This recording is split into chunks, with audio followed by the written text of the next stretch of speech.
जी हाँ दोस्तों, 5 राज्यों के लिए जो विधानसभा चुनाव 2021 में हो रहे हैं उसके लिए फाइनल ओपिनियन पोल के आंकड़े सामने आ चुके हैं। मार्च का ये अंतिम ओपिनियन पोल, आखिर पश्चिम बंगाल में किसकी बनेगी सरकार, इसके अलावा असम, पुडुचेरी, केरल और तमिलनाडु में क्या कुछ आंकड़े बनने वाले हैं, इस पर आपको कुछ बड़े आंकड़े देते हैं क्योंकि 5 राज्यों का फाइनल ओपिनियन पोल के आंकड़े सामने आ चुके हैं। और अगर 2016 के आंकड़ों की बात करें तो पश्चिम बंगाल में तृणमूल कांग्रेस की सरकार 211 सीटें यहां पर हासिल हुई थी 294 सीटों के लिए, जबकि कांग्रेस को 44 सीटें, लेफ्ट के लिए 32 सीटें, बीजेपी को सिर्फ 3 सीटें। और इस बार बीजेपी 3 सीटों के यहां पर दावे के बाद अब बीजेपी का दावा 200 प्लस का यहां पर दावा, क्या पश्चिम बंगाल में बीजेपी 200 प्लस कर पाएगी या नहीं, इस पर फाइनल ओपिनियन पोल के आंकड़े क्या निकल कर आ रहे हैं क्योंकि मार्च का अंतिम ओपिनियन पोल है और 5 राज्यों पर, सभी राज्यों पर जो विधानसभा चुनाव है उसके आंकड़े सामने आ चुके हैं। अन्य की बात करें तो 4 सीटें 2016 में, लेकिन इस बार क्या कुछ होने वाला है इस पर आपको यहां पर आंकड़े देने वाले हैं। बात करें असम में तो असम में वर्तमान में बीजेपी सरकार है, क्या बीजेपी अपनी सरकार बरकरार रख पाएगी या नहीं, इस पर आपको आंकड़े देते हैं क्योंकि बीजेपी ने यहां पर 60 सीटें हासिल की थी, लेकिन काफी कुछ बदल चुका है, काफी कुछ आप कहने चाहिए 2016 से 2021 के बीच काफी समय परिवर्तन देखने को मिला है। इसके बाद कई दौर भी देखे जिसमें सरकार के कुछ बड़े फैसले भी रहे हैं, इसका कितना नुकसान बीजेपी को पश्चिम बंगाल, असम और अन्य राज्यों में होगा या फिर इसका फायदा होगा जो उनकी केंद्र की योजनाएं रही है, इस सभी राज्यों की 5 राज्यों के लिए फाइनल ओपिनियन पोल के आंकड़े कहते हैं। यहां पर बात करें तो अब कहीं ना कहीं ये चुनाव काफी बड़ा चुनाव बन चुका है। योगी आदित्यनाथ सहित कई बड़े दिग्गज बीजेपी के यहां पर पश्चिम बंगाल और अन्य राज्यों पर यहां पर चुनावी प्रचार में हैं, तो यहां पर क्या कुछ आंकड़े आप बनते जा रहे हैं, इस पर आपको कुछ बड़े यहां पर मुद्दे और उसके बाद फाइनल आंकड़े आपको देने वाले हैं। सबसे पहले बात करते हैं इस समय कौन सा मुद्दा जो है चुनाव के लिए सबसे बड़ा मुद्दा बना हुआ है। सभी राज्यों के लिए अगर बात करें तो यहां पर जो सीबूट ने आंकड़े दिए हैं उसमें अगर बात करें तो बेरोजगारी का जो मुद्दा है उसको लोग 35% मानकर चल रहे हैं जो कोरोना काल रहा है, या फिर कई जो बड़े यहां पर मुद्दे रहे हैं उनमें सबसे बड़ा मुद्दा बेरोजगारी का बना हुआ है। लोगों को यहां पर रोजगार की आवश्यकता बनी हुई है, इस पर 35% लोग मानकर चल रहे हैं कि यहां पर सबसे बड़ा मुद्दा बेरोजगारी का बना हुआ है। बिजली पानी को 20% लोग अभी भी मान रहे हैं, कोरोना के लिए 15%, कानून व्यवस्था के लिए 4%, भ्रष्टाचार के लिए 12%, सीए एनआरसी को लेकर भी यहां पर 6% लोगों का मुद्दा रहा है क्योंकि असम में और यहां पर बात करें तो पश्चिम बंगाल में एनआरसी को लेकर जो यहां पर बीजेपी का दावा रहा है कि जो शरणार्थी है उनको यहां पर सीए का लाभ मिलेगा, इसको लेकर भी बीजेपी चुनावी मैदान में है। वो सेट का मुद्दा 2%, अन्य मुद्दे 1%, यहां पर चुनावी मुद्दे सामने आ रहे हैं। चुनाव का सबसे महत्वपूर्ण मुद्दा यहां पर माना गया है बेरोजगारी का, और ये कहीं ना कहीं काफी महत्वपूर्ण माना जा रहा है। इसके अलावा अगर बात करें तो असम की अगर बात करें तो असम में वोट परसेंटेज किस तरह से बढ़ता जा रहा है, बीजेपी असम में अपना वोट शेयर बढ़ाती नजर आ रही है। पहले 2016 में 41% वोट शेयर, लेकिन इस बार 45% वोट शेयर मिलने का अनुमान लगाया जा रहा है। यहां पर यूपीए को बात करें तो यहां पर 31 से बढ़कर यूपीए भी अपना वोट शेयर बढ़ा रही है। यूपीए यहां पर 42% वोट शेयर यहां पर जा सकता है, अन्य का वोट शेयर यहां पर कम हुआ 2021 चुनाव के लिए जो आंकड़े हैं। अब बात करते हैं असम के लिए, कौन मुख्यमंत्री के लिए सबसे यहां पर पसंदीदा चेहरा यहां पर किसे माना जा रहा है। देखिए बीजेपी की तरफ से सर्बानंद सोनोवाल ही वर्तमान के मुख्यमंत्री हैं और लोगों ने इन्हीं पर ही भरोसा यहां पर दोबारा से जताया है, यानी मुख्यमंत्री के तौर पर सर्बानंद सोनोवाल 45% लोगों की पसंद रहे। जबकि यहां पर बात करें यहां पर गौरव गोगोई के लिए 26%, जबकि बदउद्दीन अजमल के लिए 6% लोगों का मानना रहा है कि मुख्यमंत्री के तौर पर है। यहां पर बात करें तो अन्य को यहां पर 12% लोगों ने माना है मुख्यमंत्री के तौर पर। अगर फाइनल आंकड़ों की बात करें, असम की 126 विधानसभा सीटों के लिए 64 सीटों पर पूर्ण बहुमत की सरकार आती है, लेकिन 64 के अलावा अगर बात करें 2016 में बीजेपी ने 60 सीटें, यहां पर बात करें तो एजेपी ने यहां पर 14 सीटें, कांग्रेस को 26, यहां पर एआईडीएफ के लिए 13 सीटें, बोडोलैंड फ्रंट पार्टी के लिए 12 सीटें, जिसका सपोर्ट बीजेपी को 2016 में था, लेकिन बोडोलैंड फ्रंट पार्टी अब कहीं ना कहीं यूपीए गठबंधन यानी कांग्रेस गठबंधन में आ चुकी है और इस कारण से बीजेपी प्लस के लिए यहां पर 65 से 73 सीटें मिलने का अनुमान सी वोटर ने लगाया है, जो असम के फाइनल ओपिनियन पोल के आंकड़े हैं। इसमें अगर बात करें तो कांग्रेस को यहां पर 52 से 60 सीटें मिलने का अनुमान है, अन्य के खाते में 0 से 4 सीटें, यानी असम में एनडीए और यूपीए में कांटे का मुकाबला हो सकता है असम में, लेकिन थोड़ा सा पलड़ा बीजेपी का भारी है, लेकिन कहीं ना कहीं ये कांटे का मुकाबला असम में हो सकता है। जो ओपिनियन पोल के आंकड़े हैं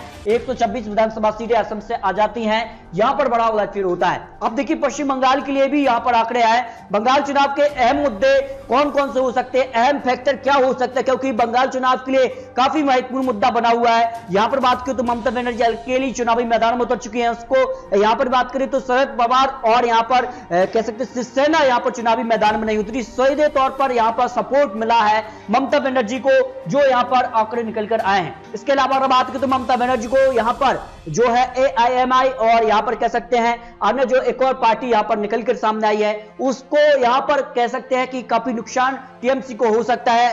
MIM का ध्रुवीकरण का 15% लोग यहां पर फैक्ट मान रहे हैं कि यहां पर ध्रुवीकरण होगा। TMC के बागी जो यहां पर कह सकते कुछ बड़े नेता रहे हैं, जिनमें सांसद समेत कुछ यहां पर शुभेंदु अधिकारी और यहां पर MLA भी रिजाइन दिए हैं, और ऐसे में इनका जो यहां पर कह सकते हैं फैक्टर है उसको TMC के बागी के तौर पर 19% यहां पर फैक्ट मान रहा है, जबकि द्वारे सरकार योजना का जो अहम फैक्टर है उसको यहां पर 29%, क्योंकि यहां पर TMC यानी ममता बनर्जी की जो बड़ी योजना है द्वारे सरकार, ये काफी महत्वपूर्ण मानी गई है और इससे जनता को फायदा भी मिला है, उसको यहां पर 29% लोगों ने मारा है। जबकि बीजेपी में घोटाला अप्रूव भी यहां पर 8% अहम फैक्ट यहां पर हो सकता है। अब देखिए मुख्यमंत्री का पसंदीदा चेहरा पश्चिम बंगाल के लिए कौन हो सकता है। ममता बनर्जी को 52% लोग अभी भी मान रहे हैं, क्योंकि यहां पर बीजेपी के सामने कुछ बड़ा चेहरा नहीं है पश्चिम बंगाल के लिए। इस कारण से ममता बनर्जी की जो छवि है वो कहीं ना कहीं यहां पर सीएम के तौर पर 52% लोगों की पसंद बनी हुई है। दिलीप घोष को 27%, मुकुल रॉय के लिए 7%, अधीर रंजन के लिए 3%, शुभेंदु अधिकारी के लिए काफी यहां पर कह सकते हैं क्योंकि वो एक ही सीटों पर चुनाव है और ममता बनर्जी के सामने वो यहां पर चुनावी मैदान में उतर चुके हैं नंदीग्राम से। अन्य के लिए 9% लोगों का मानना रहा है। अब देखिए चुनाव के अहम फैक्ट यहां पर जो आपको बताए हैं, इसके अलावा अगर बात करें तो वोट शेयर में किस प्रकार का यहां पर अंतर देखने को मिल रहा है। यहां पर बात करें तो TMC का वोट शेयर कम हो रहा है, लगातार यहां पर गिरावट देखने को मिल रही है, यहां पर 44 से 43, और यहां पर कह सकते लोग यहां पर जो अनुमान आ रहा है सामने की है अंत तक ये इसमें काफी गिरावट आएगी, उसका फायदा बीजेपी को इस चुनाव में हो सकता है। लेकिन आंकड़े 2021 के लिए 43% वोट शेयर यहां पर TMC को दिखा रहे हैं, जबकि यहां पर बीजेपी का वोट शेयर एकदम से बड़ा है और कहीं ना कहीं जनता का जो रुझान रहता है, पश्चिम बंगाल की जो जनता है वो एक तरफ चुनती है। 2000 जिस प्रकार से यहां पर 11 में यहां पर TMC ने अपनी सरकार बनाई और 2016 में भी यहां पर TMC को एक तरफा यहां पर बहुमत मिला था, और इस कारण से बीजेपी ये मानकर चल रही है कि इस बार एक तरफा जनता उनको वोट शेयर यहां पर देगी और इसका फायदा बीजेपी को चुनाव में होगा। 38% वोट शेयर मिलने का अनुमान बीजेपी को इस वक्त दिखाई दे रहा है, लेकिन आने वाले समय में ये वोट शेयर बढ़ने की संभावना भी यहां पर लगाई जा रही है। जबकि कांग्रेस लेफ्ट के लिए यहां पर जो वोट शेयर उसमें गिरावट देखने को मिल रही है, 12% वोट शेयर यहां पर 2021 में, और 2016 में यह 37% वोट शेयर था। यहां पर अगर आंकड़ों को बदला जाए तो आंकड़े इस तरह से बन सकते हैं जो आंकड़े बन रहे हैं। यहां पर पश्चिम बंगाल के लिए सी वोटर का फाइनल ओपिनियन पोल, इसके अलावा अन्य ओपिनियन पोल भी आंकड़े आपको दिए हैं, उनमें यहां पर बीजेपी का पलड़ा भारी है। लेकिन पश्चिम बंगाल के लिए सी वोटर का फाइनल ओपिनियन पोल 294 सीटों के लिए TMC को 152 से 168 सीटें मिलने का अनुमान, जबकि बीजेपी को 104 से 120 सीटें मिलने का अनुमान ही यहां पर दिखाया जा रहा है। जबकि कांग्रेस लेफ्ट गठबंधन को 18 से 26 सीटें मिलने का अनुमान यहां पर लगाया गया है। जबकि अदर की बात करें 0 से 2 सीटें मिलने का अनुमान पश्चिम बंगाल के लिए सी वोटर ने 294 सीटों पर लगाया है। इसके अलावा पश्चिम बंगाल के लिए एक और बड़े न्यूज चैनल अपना ओपिनियन पोल जारी किया था, इसमें बीजेपी को 183 और जबकि TMC को 95 सीटें, कांग्रेस लेफ्ट गठबंधन को 16 सीटें मिलने का अनुमान लगाया गया है। यानी कहा जाए पश्चिम बंगाल के लिए तो काफी बड़ा चुनाव है और यहां पर बीजेपी TMC में कांटे का मुकाबला देखने को मिल रहा है। लेकिन अब 5 राज्यों के ओपिनियन पोल में अगर बात करें तो तमिलनाडु भी काफी महत्वपूर्ण माना जा रहा है और यहां पर बड़ा उलटफेर होता नजर आ रहा है। जो ओपिनियन पोल के आंकड़े हैं 2016 के मुकाबले 2021 में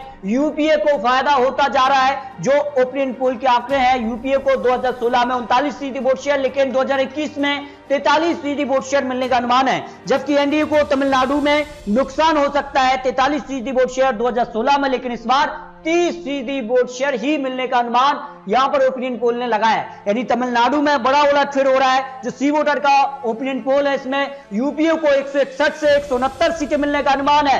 यानी वर्तमान सरकार एनडीए और जो यहां पर तमिलनाडु की जो यहां पर क्षेत्रीय पार्टी उसका कहीं ना कहीं यहां पर खेल बिगड़ता जा रहा है और एनडीए को यहां पर नुकसान हो रहा है। सरकार से बेदखल यहां पर एनडीए दिखाई दे रहा है। तमिलनाडु में यहां पर 53 से 61 सीटें मिलने का अनुमान ही है। जबकि एमएमके जो पार्टी है, जो नई पार्टी यहां पर उभर कर आई है, उसको भी यहां पर 2 से 6 सीटें मिलने का का अनुमान है, जबकि एएमएमके जो पार्टी उसको 105, अन्य के खाते में 3 से 7 सीटें मिलने का अनुमान है। यानी तमिलनाडु में बड़ा उलटफेर है, यूपी अपनी सरकार बना सकती है 234 सीटों के लिए जो आंकड़े हैं। इसके बाद केरल के लिए यहां पर जो आंकड़े हैं, केरल के लिए 2016-2021 के लिए क्या कुछ आंकड़े थे, और यहां पर बात करें तो यहां पर भी बड़ा उलटफेर हो रहा है। और केरल का इतिहास रहा है कि हर 5 साल में यहां पर सरकार बदलती रही है, लेकिन इस बार सरकार बरकरार रह सकती है। यहां पर एलडीएफ जो यहां पर कह सकते गठबंधन, लेफ्ट गठबंधन है, उसकी सरकार फिर से आ सकती है। आंकड़े 2016 के 2021 में आ सकते हैं, आंकड़े बनते जा रहे हैं, जबकि यूडीएफ की इस बार नंबर आता है 5 साल में यहां पर सरकार बदलती है। इस कारण से यूडीएफ की जो है यहां पर सरकार बननी चाहिए, लेकिन यूडीएफ को यहां पर नुकसान हो रहा है। यूडीएफ यहां पर 2021 में 37% वोट शेयर, जबकि एलडीएफ को एक बार फिर से 2021 में 42% वोट शेयर जा सकता है, जो सी वोटर के फाइनल ओपिनियन पोल के आंकड़े हैं। अगर आंकड़ों में इसको बदला जाए तो यहां पर एलडीएफ को 71 से 83 सीटें मिलने का अनुमान है, यानी एलडीएफ बरकरार रह सकती है सरकार में। यहां पर केरल में बड़ा उलटफेर हो रहा है, और जबकि यूडीएफ को यहां पर 56 से 68 सीटें मिलने का अनुमान ही है, जबकि बीजेपी को यहां पर खाता भी खोलना मुश्किल नजर आ रहा है। यानी केरल में बड़ा उलटफेर हो सकता है, जो यहां पर सी वोटर ने अपने आंकड़े जारी किए हैं। इसके अलावा पौंडुचेरी में भी बड़ा उलटफेर हो रहा है, और पौंडुचेरी की अगर बात करें तो वर्तमान में जिस कार से कांग्रेस सरकार गिरी है, उसका फायदा बीजेपी को अब पौंडुचेरी के अंदर हो सकता है। 30 विधानसभा सीटें आती है, और 30 में से अगर बात करें तो यूपीए को यहां पर 7 से 11 सीटें मिलने का अनुमान सी वोटर ने फाइनल ओपिनियन पोल के आंकड़ों में जारी किए हैं, जबकि एनडीए को यहां पर 19 से 23 सीटें मिल सकती हैं। यानी पौंडुचेरी में बीजेपी अपनी सरकार बना सकती है, जो फाइनल आंकड़े सामने आ रहे हैं। 5 राज्यों में बड़ा उलटफेर है, लेकिन फाइनल आंकड़े आपको 2 मई को देखने को मिलेंगे। लेकिन दोस्तों, आपको क्या लगता है, पश्चिम बंगाल, असम, केरल, पौंडुचेरी और तमिलनाडु में आखिर किसकी बनने वाली सरकार, क्या कुछ होने वाला है, इस पर अपनी राय रखिए। और इसी प्रकार के लेटेस्ट और महत्वपूर्ण जानकारी पाने के लिए अगर आपने अभी तक चैनल को सब्सक्राइब नहीं किया तो प्लीज चैनल को सब्सक्राइब भी कर लीजिए, ताकि आपको इस तरह की जानकारी महत्वपूर्ण मिलती रहे। और दोस्तों, आने वाले समय में क्या कुछ होता है, ये तो आने वाला समय ही बताएगा। मिलते हैं दोस्तों और सटीक महत्वपूर्ण जानकारी के साथ, तब तक के लिए जय हिंद, जय भारत।